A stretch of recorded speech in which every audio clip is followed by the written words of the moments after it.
Train के बारे में मैं जानना चाहता हूँ कि हुँ, सबसे पहली ट्रेन कब चली हाँ। थी और कहाँ से कहाँ ये किसके दिमाग में आया था? कौन सबसे पहले ये ट्रेन चलाया था? हुँ। जब हमारे देश में 1757 से ईस्ट इंडिया कंपनी की शासन भारत में हो गई, हुँ, उसके बाद से 507 गो गवर्नर जनरल आते और चलते गए। हुँ, 1844 में हुँ, भारत के गवर्नर जनरल लॉर्ड हार्डिंग साहब आए। उन्होंने प्रस्ताव रखे कि हम इस भारत में यातायात के साधन करें, क्योंकि कलकत्ता से दिल्ली जाना, पटना जाना, इस तरह के तरीका अपना जाए। हुँ, वह पास हो गया और पास होने के बाद सारे देश में पटरी की रेल का काम निर्माण शुरू हो गया। हुँ, होते हुँ, हम लोग को स्टेशन पटना 1861 में बना, हुँ, दानापुर बना और स्टेशन बनाही, बिहियाँ, रघुनाथपुर वगैरह-वगैरह 62 में बना हुँ। और 5 जुलाई 1862 को जुलाई रेलगाड़ी 5 चली। जुलाई 1862 को हाँ, पहली बार पटना से लेकर के मुगलसराय तक ट्रेन चली। हाँ। और इसके पहले हुँ, हम लोगों को 1860 में लॉर्ड डलहौजी साहब ने एक देश को संचालित करने के लिए, एक बजट तैयार करने के लिए एक वित्त मंत्री बना दिए। हुँ। जैसे विल्सन साहब वित्त मंत्री। हमारे साथ बात करने के लिए एक ऐसे शख्स बैठे हुए हैं जिनका नाम है सूर्यनाथ यादव। इतिहास के बहुत बड़े जानकार हैं। हम लोग रघुनाथपुर में हैं। रघुनाथपुर में अभी 11 अक्टूबर को नॉर्थ ईस्ट एक्सप्रेस दुर्घटना का शिकार हो गई। हम लोग ट्रेन पे ही बात करेंगे, कब पहली बार ट्रेन चली और पटना से लेकर के मुगलसराय कब पहली बार ट्रेन चली, ये भी हम लोग जानने का इनसे प्रयास करेंगे। 11 तारीख को आपको पता होगा कि रात के 9:30 बजे के बाद इसी रघुनाथपुर रेलवे स्टेशन पर ट्रेन दुर्घटना का शिकार हो जाती है। हम लोग उसी पे पहले बात करते हैं कि जो ये ट्रेन दुर्घटना का शिकार हुई, क्या इसमें कुछ बता सकते हैं कि कैसे ये ट्रेन दुर्घटना का शिकार हो जाती हैं? इसमें रेल जो विभाग है, हमारे देश में 2 गो सख्त विभाग है, हुँ, सेना विभाग और रेल विभाग। हुँ, ये दोनों विभाग के काम युद्ध स्तर पर होता है। ड्यूटी में जो खलासी होते हैं, हुँ, मेट होते हैं, उन लोगों का हमेशा ड्यूटी रहता है चौबीसों घंटा, हुँ, 3 शिफ्ट रहता है। 1 किलोमीटर की दूरी पर हुँ, उन लोगों को ड्यूटी बनता है, 2 3 आदमी के संग लोग रहते हैं। हुँ, उस समय वो लोग लापरवाही बरतते हैं, उन लोगों को घूमना चाहिए हुँ, कि कहाँ कोई नट बोल्ट ढीला है, खड़ा है, चूँकि वे लोग थोड़ा उन्हीं लोग को लापरवाही कही जाएगी। यदि इस मास्टर साहब तो अपना झंडी सिग्नल दे दिए, हुँ, हमारे ड्राइवर साहब सिग्नल को देख रहे हैं कि हुँ, मेरी सिग्नल थ्रू है, हुँ, वो गाड़ी लेकर चले आ रहे हैं। हुँ, तो इसमें हमारे समझ से हुँ, ये जो हमारे रेल कर्मचारी हैं, हुँ, खलासी हैं, मेट हैं, कोई अधिकारी के रूप में रहते हैं, इंजीनियर साहब हों, उन लोगों को ड्यूटी चुस्ती के साथ करना चाहिए। हुँ, लापरवाही कहावत भी है कि सावधानी हटी दुर्घटना दुर्घटना घटी। हुँ, यही लिखा भी हुआ होता है। अ, एक चीज़ बताइएगा ट्रेन के बारे में मैं जानना चाहता हूँ कि हुँ, सबसे पहली ट्रेन कब चली हाँ। थी और कहाँ से कहाँ कि ये किसके दिमाग में आया था? कौन सबसे पहले ये ट्रेन चलाया था? जब हमारे देश में 1757 से ईस्ट इंडिया कंपनी की शासन भारत में हो गई, हुँ, उसके बाद से 507 गो गवर्नर जनरल आते और चलते गए। हुँ, 1844 में हुँ, भारत के गवर्नर जनरल लॉर्ड हार्डिंग साहब आए। उन्होंने प्रस्ताव रखे कि हम इस भारत में यातायात के साधन करें, क्योंकि कलकत्ता से दिल्ली जाना, पटना जाना, इस तरह के तरीका अपना जाए। हुँ, वह पास हो गया और पास होने के बाद सारे देश में पटरी की रेल का काम निर्माण शुरू हो गया। हुँ, होते-होते 1853 में बम्बई से थाने गाड़ी चली। हुँ, हम लोग को स्टेशन पटना 1861 में बना, हुँ, दानापुर बना और स्टेशन बनाही, बिहियाँ, रघुनाथपुर वगैरह-वगैरह 62 में बना हुँ। और 5 जुलाई 1862 को जुलाई रेलगाड़ी 5 चली। जुलाई 1862 को हाँ, पहली बार पटना से लेकर के मुगलसराय तक ट्रेन चली। हाँ। और इसके पहले हुँ, हम लोगों को 1860 में लॉर्ड डलहौजी साहब ने एक देश को संचालित करने के लिए, एक बजट तैयार करने के लिए एक वित्त मंत्री बना दिए। हुँ, जैसे विल्सन साहब वित्त मंत्री हुए और फरवरी-मार्च महीना में बजट की कार्यवाही शुरू हो गया और 1862 60 से बजट निकलने लगा। हुँ, जब 1905 में लॉर्ड कर्जन साहब भारत के, अब उसको लॉर्ड वायसराय कहा जाएगा। हुँ, डलहौजी साहब के बाद से पद बदल गया। पहले ये लोग गवर्नर जनरल कहलाते थे और जब लॉर्ड डलहौजी साहब हमारे सत्ता में आ गए तो उनको लॉर्ड वायसराय कहा लगा। हुँ, तो 1905 में लॉर्ड कर्जन साहब जब आए पद पर, तो रेल विभाग को बजट को 2 भाग में बाँट दिए। हुँ, एक रेल बजट और एक सामान्य बजट और रेलवे बोर्ड भी बना दिए। हुँ। तत्पश्चात हम लोगों को आज़ादी भी मिली। आज़ादी मिलने के बाद नेहरू जी प्रधानमंत्री बने, शास्त्री जी बने, मोरारजी जी, बहुत सारे प्रधानमंत्री बने। रेल बजट और सामान्य बजट निकलता ही रह गया। बाकी 1909 में 2019 में हमारे प्रिय प्रधानमंत्री मोदी जी ने रेल बजट को और सामान्य बजट को एक ही कर दिया। इससे आम जनता जो होती है, पढ़े लिखे व्यक्ति, वो कुछ समझ जाते हैं कि कितना रेल में फायदा हुआ, घाटा हुआ। अब नहीं पता चल पाता है पढ़े लिखे को आदमी के भी कि रेल में क्या हो रहा है या गलती है। पहले पता चलता था। हाँ, कुछ पढ़े लिखे जो आदमी होगा, अब जो मजदूर है, काम करता है, खेती बाड़ी में उसको क्या है कि कौन सा देश में क्या होता है, क्या नहीं होता है। अब इस तरह के हम लोग को 4523 वर्ष के बाद से थोड़ा रट गए हैं। तो कुछ पढ़े हैं ना, हम लोग हिस्ट्री से पढ़े हैं, हम लोग मिडिल स्कूल के सलेमपुर। आपका गाँव कहाँ है? मेरा गाँव तो पड़ेगा शाहपुर विधानसभा में। हाँ, तो शाहपुर हम फर्स्ट एग्जाम मेरा सलेमपुर बांग्ला है, वहाँ पर हुआ था। उसके बाद हम एचएम बन गए, तो नवंबर 2016 तक पद पर रहे। अब रिटायर कर गए हैं। अभी इस समय हमको 48,000 पेंशन मिल रहा है। तो ये चीज़ अगर रेल की बात की जाए तो हम लोग जानते हैं जितना कि सबसे सुरक्षित यात्रा करने के लिए रेल ही है। हाँ। कहीं भी अगर किसी को जाना होता है तो सबसे पहले दिमाग में यही आता है कि हम ट्रेन से कहीं जाएँगे।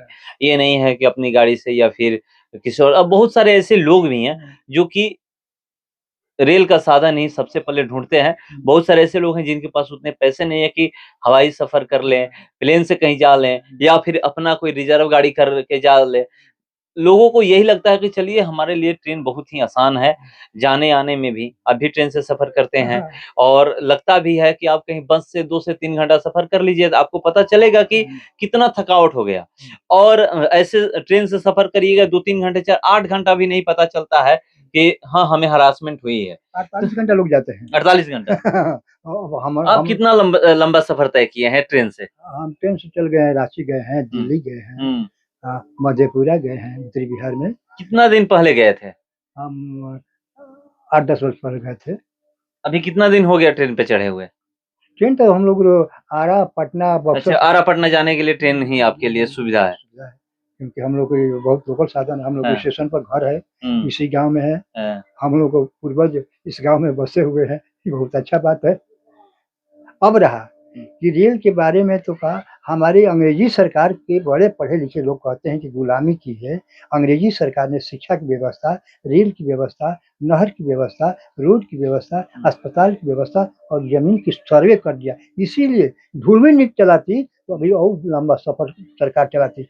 जिस तरह मुस्लिम सरकार 565 वर्ष चलाए, हमारे 190 वर्ष में अंग्रेजी सरकार को 1942 में गांधी बाबा क्या कह दिए, English quit India, do and die, अंग्रेज भारत छोड़, करो मरो का नारा दे दिए। और 1930 में श्री एटली साहब आए थे, गांधी जी बात किए थे, तो वो कहे कि देखिए मेरी कभी सरकार बनेगी इंग्लैंड में तो मैं आपको भारत को आज़ाद कर दिया।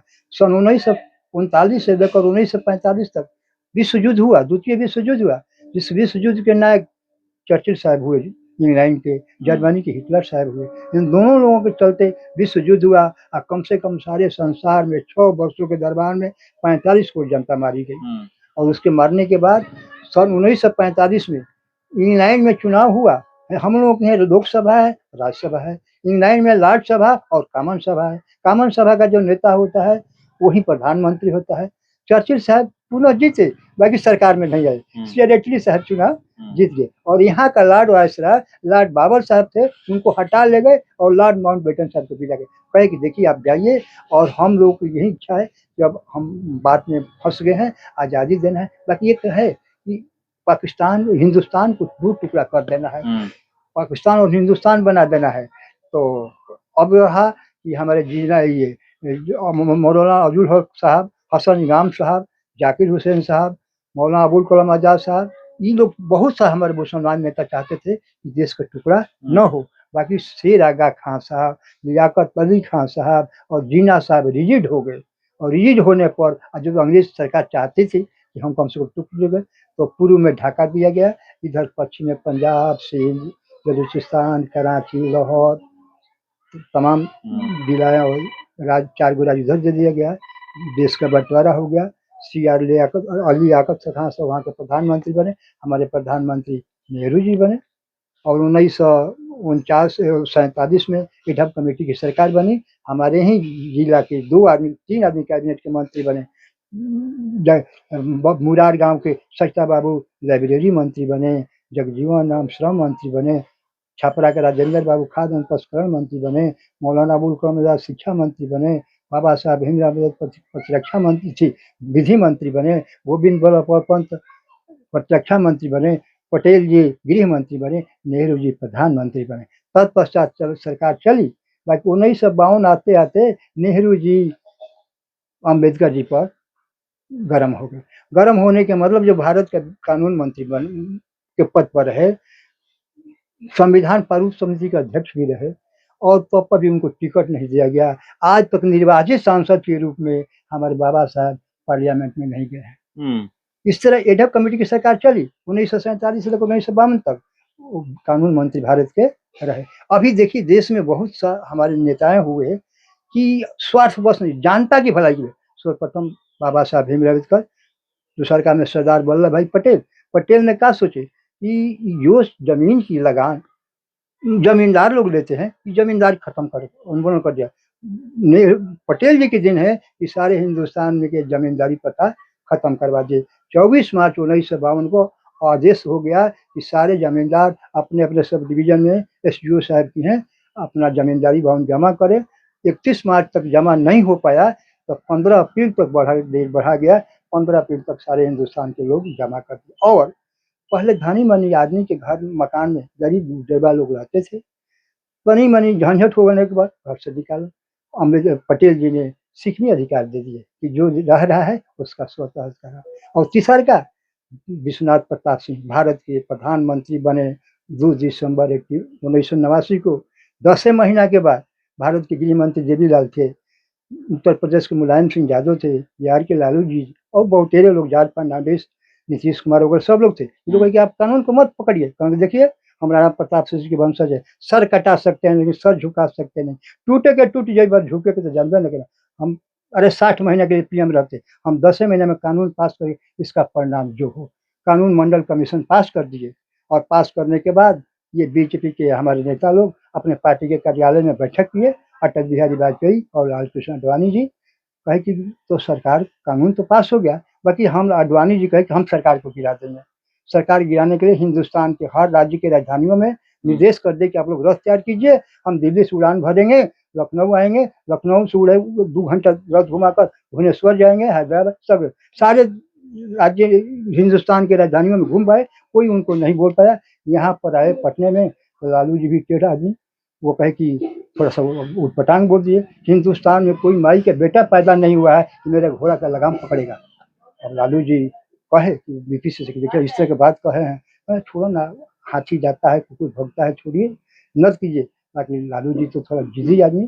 23 अक्टूबर 1990 को समस्तीपुर सर्किट हाउस में आरा के सांसद RK सिंह DM थे। तो DM तो भाई CM के अंडर में रहता है, जाकर अरेस्ट कर लिए, ध्यान भेजा, BP की सरकार गिर गई। कहने का उसके बाद आदमी कुछ इस तरह का होता है कि भले ही हमारा पद तो चला जाए, बाकी समाज के लोगों, देश के लोग, हमारे आने वाली पीढ़ी कम से कम पढ़े लिखे लोग होंगे, उनको याद करेंगे। अभी हमारे देवेंद्र प्रसाद यादव इनके देवगौड़ा जी के प्रधानमंत्री में खाद्यान्न मंत्री थे। उन्होंने 2 रुपये किलो गेहूँ और 3 रुपये किलो चावल कर दिए। आज सारे आम जनता को मिलती है। अभी जो राशन लेता है उसको क्या पता है ये कानून किसने पास करवाया? जो पढ़ा लिखा आदमी है वही नहीं जानेगा कि किसके दिन के माध्यम से हुआ है। तो वो हुआ। थोड़ा कर्पूरी जी हुए। कर्पूरी जी के लोग गरीबों की मसीहा और झोपड़ी। अभी बिहार में नेता है पप्पू यादव, जहाँ कोई प्रकार की विपदा होती है बापता होती है। अभी हमारे रघुनाथपुर गाँव में आया बेचारा आए थे, सब बात कुछ कहे, सांत्वना दिए। हर मौका पर कहीं कहीं समस्या आती है, पप्पू जी और तो नेता लोग ऐसा राम की जिंदगी व्यतीत करते हैं। हम हो गए। तो ये हेडमास्टर से रिटायर हुए हैं और ये सारा कुछ बता रहे थे। इनके पास इतिहास के ये बहुत बड़े जानकार हैं। मैं आप लोगों को इनका हर कुछ बताऊंगा, सुनाऊंगा इन्हीं से जान करके कि पटना रेलवे स्टेशन कब बना, आरा रेलवे स्टेशन कब बना और इस रेलखंड पे पहली बार ट्रेन कब दौड़ी, ये सब कुछ बता रहे हैं। तो इनके पास वो सारी कुछ जानकारियाँ हैं और इतिहास के ये कह रहे हैं कि जब से किताबों में लिखा गया है, जब से सन और ईस्वी चालू हुआ है, तब से लेकर के मैं आज तक के बारे में बता सकता हूँ। मैं सारा कुछ आप लोगों को बताऊँगा। फिलहाल इसका इतना ही, बने रहिए हमारे साथ। नमस्कार।